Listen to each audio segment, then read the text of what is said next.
This quick video is for my cousin who asked which e-reader that she should buy to read electronic books from the library. And there's three main categories to consider. A dedicated e-reader that only reads e-books is one choice. A tablet is the new kind of computer like the iPad that does many things, including read e-books. Or there's ways to read them on a lot of smartphones, on cell phones.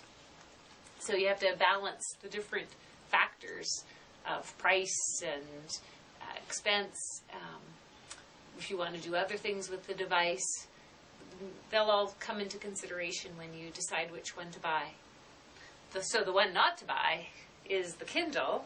If you want to get books from Overdrive, the main company that supplies books for a lot of public libraries, because the Kindle is proprietary and it doesn't work with library ebooks.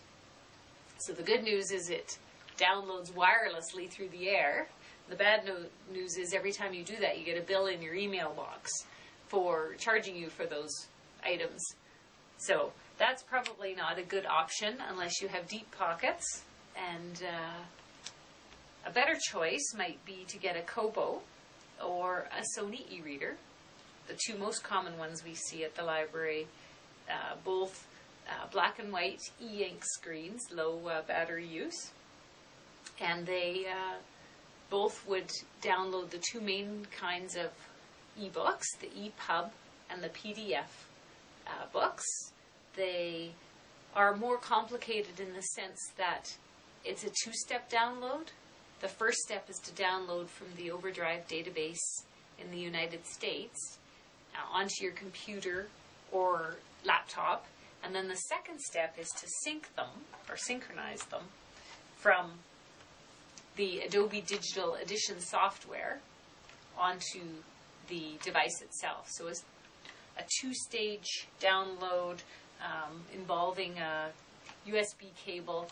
A bit frustrating at first, but when you get the hang of it, and particularly if you're used to using iPods, then that would be a good choice. Lightweight, inexpensive, good to read in bed, but ebooks only.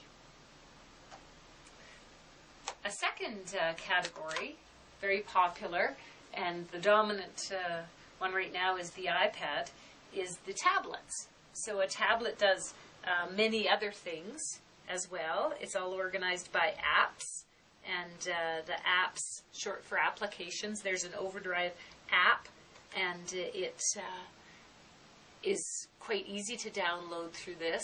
It's a wireless download, no cables required. The drawback being it's more expensive. It's a bit heavier and it shines a bit of light into your eyes. That might not be as comfortable, but if you want to do other things, if you want to play Angry Bird, a tablet might be an option for you. And quite a lot of tablets are coming onto the market now. The Zoom and the Playbook, and there's a lot of options now to compete with the iPad. The same app will work with an iPod Touch, or it will work with an iPhone. So that leads us into downloading onto smartphones. There's also another consideration might be which ones you can get audio with, because perhaps you want to listen to stories as well as read them. So that's also an option. But you don't need to get any of these devices. You can read Overdrive books just on your computer, or you can just use them on your netbook. You don't have to download, you don't have to do this two-step download. You can just read it right on your netbook. So if you already have a laptop and it's not for reading in bed, you might just want to use that. So that's a quick overview of all the various devices that you could read ebooks on. Thanks.